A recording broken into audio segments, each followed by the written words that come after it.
has announced that Harry and Meghan can no longer describe themselves as royal. And I won't lie, if I was Harry and Meghan, I'll be like, fine, then we'll be known as Royale. The night Trevor Noah aimed at Meghan Markle, it wasn't comedy, it was crossfire. The room snapped, not with safe chuckles, but with the guilty laughs people let out when someone dares to say what's been whispered in the dark. Every punchline felt like a verdict. And the crowd? They weren't just laughing, they were watching a trial dressed up as late-night TV. What came next hit harder. Next hit.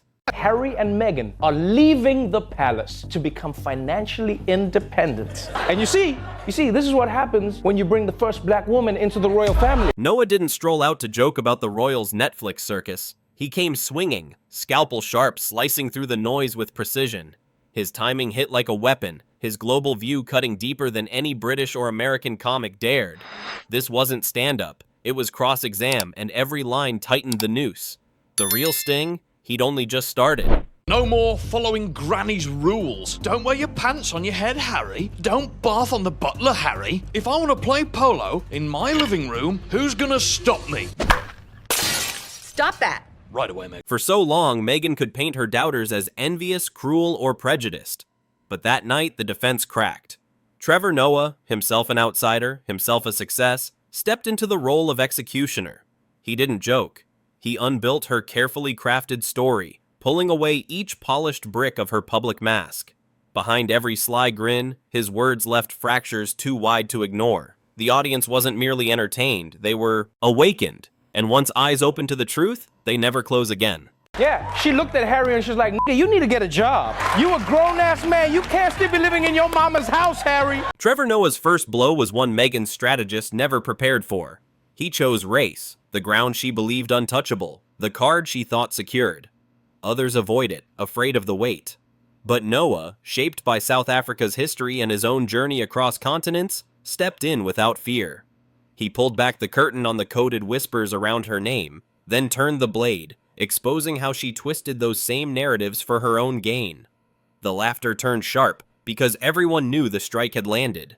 I do have to admit this, right? I always find it weird when people introduce a new baby. Because if you think about it, there's such a big contrast between the end product and how it was made. The result of our sweaty night of just raw dogging, #blessed. Noah tore into the marriage like a case file. The royal love story? He shredded it. Harry, a jobless prince clawing for relevance.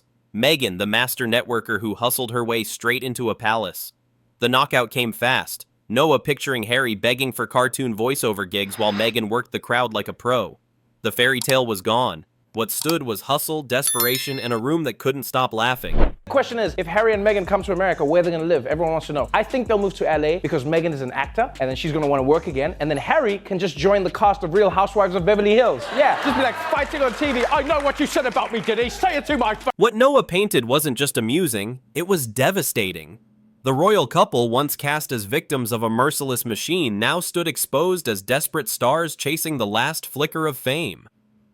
In less than 3 minutes, Meghan's world-spanning humanitarian mask splintered, collapsing into a punchline so piercing the studio band itself couldn't hold back laughter. The illusion was gone, and the silence beneath the laughter told its own story. What's funny is that no matter what job Prince Harry gets, you realize he's still gonna be Prince Harry, right? Can you imagine being his boss when he screws up? Like, what do you call him in and say? Prince Harry, get in here, your majesty! You blew the Henderson account, my lord! Clean out your desk and may God save the Queen! And that was just round one. The real hits were on the way. Once Noah struck, American comics smelled blood. Late-night hosts, podcast kings, sketch crews, they all pounced. No polite jabs. Conan O'Brien went full surreal, spinning Harry and Meghan's wax figures being yanked from Madame Tussauds into the wildest punchline imaginable. The royals landed somewhere far uglier than any palace. The chase was on. She wants to be famous. She found the guy to make her the most famous in the world, and now she's over there and she's like, if she didn't marry him, she would be on The Bachelor this season. She would be Megan M. from Sherman Oaks barista. She's just got... Saturday Night Live didn't hold back. Meghan and Harry became a running gag. Mikey Day played a bumbling Harry stumbling through talk shows, while other characters shredded royal suits like outdated relics. Meghan had made the world sit through it all, and the audience loved every brutal second. What the f*** is going on with Harry? How dare you? I'll say whatever I want. You're in my house now. You want a piece of me? I will you up, girlie. The focus is starting to shift off of me. Joe Rogan skipped scripts. He turned his real-life beef with Harry into comedy gold, starting with how hearing Harry's critique made him pause, then roast the prince mercilessly. By week's end, Meghan's name had jumped from headline to punchline across America's biggest comedy stages. And it didn't stop there. These jokes weren't one-offs. They became recurring hits in sketches, monologues, viral clips. Meghan wasn't just roasted, she was locked into America's permanent comedy rotation. Careful, Harry. I spilled some essential oils on the floor. While American comedians teased with satire, British comics attacked with precision. These weren't light jabs, they were deeply personal strikes from those raised under the monarchy's weight. Andrew Schultz spared no words, dismissing Harry and Meghan in a line so frigid the audience caught its chill before erupting in laughter. The royal facade had a crack, and the echo promised more to come. Hey, it's the husband formerly known as Prince. Any luck getting a job? Oh, they had me driving for Uber Eats, but there were too many damn rules. Don't touch the food, don't taste the food, drive on the road. I'm sorry, Rowdy Weddy. The harshest strikes didn't need a stage. The animated series landed them hard. Meghan obsessed with fame, Harry adrift, their royal exit reduced to a cold, calculated career move. No jokes wasted, every frame hit like a headline. Meghan, this new Netflix show I'm producing for you is gonna be huge. Tell Eldon all about it. It's about a beautiful young swan, but no one treats her like the beautiful swan she is until season 2 when everyone apologizes to her. Across the UK, Meghan's tale wasn't mourned. It was dissected as a failed PR spectacle. While American comics moved on, British performers returned relentlessly, weaponizing every new interview, Netflix scene, and podcast quote. The lesson resonated. In Britain, Meghan wasn't merely famous. She was the arena itself, a figure everyone took aim at. So Pads, tell me, everyone knows you're the bear who likes to shower. What's the secret to your eternal personal glow? Well, Harry, I'm glad you asked me that. As you know, I'm a huge fan of South American product. Is it Colombian? No, 100% Peruvian, biodynamic, organic, catastrophic, Yes, I've tried it, and the results were incredible. When Britain's legendary spitting image aimed at Meghan and Harry, it wasn't just comedy, it was character assassination in felt and foam. Meghan's puppet dripped glamour with a constant smirk, scheming her next publicity stunt. Harry? A clueless man-child, spoiled and clueless. Every frame hit like a spotlight on their flaws. And this is sweet. Meghan Markle said she has a finger they can use if they need it. He needed a butler just to grab the remote. One skit had them scheming new career ventures that felt like late-night infomercial scams, ripping the Netflix deal as a cash grab. Meghan's wellness brand? Not safe.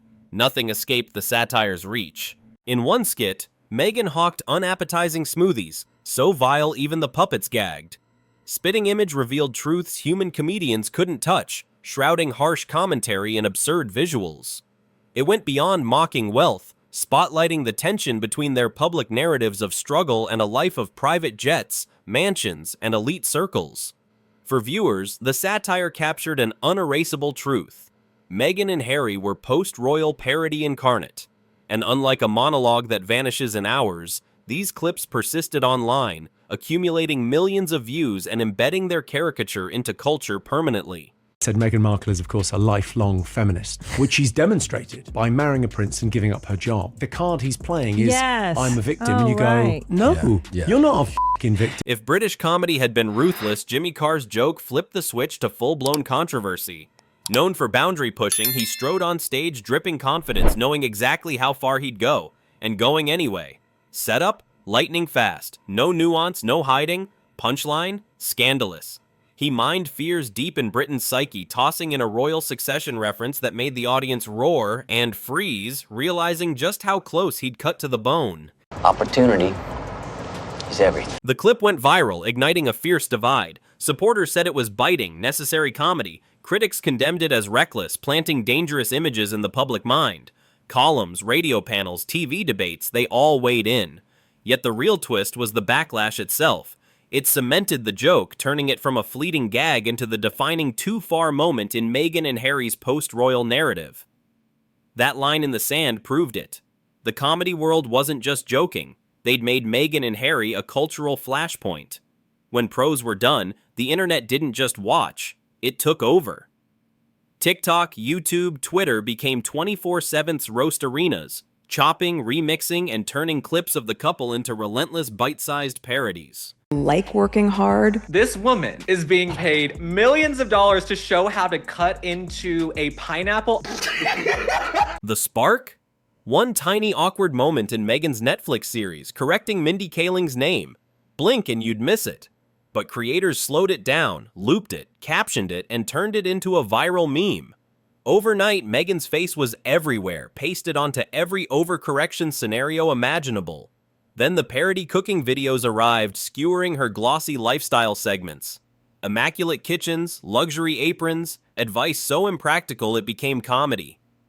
One skit featured a Meghan double preaching budget tips while clutching champagne in a palatial living space. The contrast was sharp, cruel, and unforgettable. Her image dismantled frame by frame. Here comes the first time in her life that Meghan Markle actually touches food. Let's watch that back. Why is she pushing apples into the salad? Fan-made music videos amplified the carnage, remixing her interviews into auto-tuned tracks titled Royal Reality Check. No professionals here, just anonymous, global, unstoppable creators. Each new Sussex appearance became fuel. The couple's story slipped from their hands, and the internet's humor cut deeper than any stand-up punchline. What began as a roast had evolved into a permanent online phenomenon, with Meghan at its center. Beneath the laughter, a more troubling reality was emerging, one no press release could ever erase.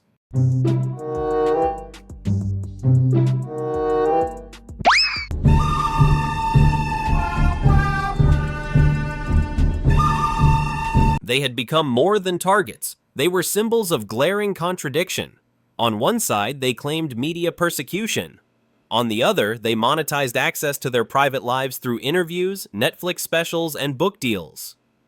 Every sincere statement about privacy clashed with their public ventures. Their wealth and celebrity amplified the disconnect, making even authentic struggles seem distant, untouchable, and ripe for ridicule. The tension between perception and reality was impossible to ignore. Everyone is wondering what they'll do to support themselves without any of that royal cash. Well, good news, Meghan's already got herself a job. Trevor Noah fired the first shot, but the ambush was global. American comics, British savage acts, puppet shows, millions online. Every angle targeted Meghan and Harry. Once you're a running joke, nothing is safe. Interviews, staged photos, even genuine moments become viral roast fodder. The punchlines don't stop. They reveal cracks the Sussexes can't erase. The question lingers, can you ever reclaim your story when the world thinks it's funnier without you? And if you want to see how far it went, including the moment Meghan reportedly snapped over spitting image, please subscribe and like my videos. Drop your comments right here on Emrys Chronicles so you don't miss out on my next videos. Trust me, more is yet to come.